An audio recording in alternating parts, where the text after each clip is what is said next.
dans nos fermes où il y avait beaucoup d'enfants, et même dans nos villages où il y avait beaucoup d'enfants, les femmes accouchaient à domicile, dans des conditions souvent douteuses d'ailleurs, et ces braves femmes, à la fin, ils ont été obligés d'aller à la maternité comme tout le monde. Et cette femme qui a eu 7 enfants, pour son 7e, est à la maternité. Alors le bonhomme y va, mais vous savez, les hommes à la maternité, ils ont toujours les fautifs. Ils frottent les murs comme ça, ils rentrent, ça va. Ils ne sont pas à leur aise. Alors il rentre, puis il y a sa femme qui est assise, là, bien assise, bien droite, bien calée dans son oreiller. Ça. Elle dit, ça va-t-il? Ah, mais ça va, c'est toujours pareil. Quand est-ce que tu rentres? Bah, dans 9 jours, c'est le règlement. Bah. Alors il s'assoit, et il dit, va vers le petit.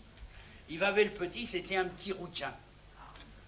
Mais tous les enfants qu'il avait eu jusque-là avaient eu les cheveux noirs. Alors il fait une drôle de tête, il va s'asseoir, mais il dit rien. Elle dit, mais veille bien, t'es pas content? Mais j'ai rien dit. Elle peut dire qu'il était.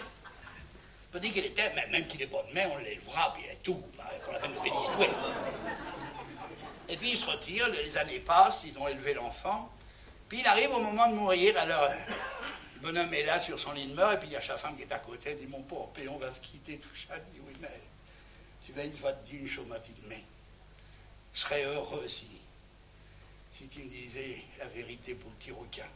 Oh, mais tu ne vas pas parler de ça à un moment pareil, on va pas se disputer à un moment pareil. Je te jure qu'il était, je te jure qu'il était. Et le bonhomme insiste, il insiste tellement qu'à la fin, elle éclate, elle dit, il était, c'est même le sol.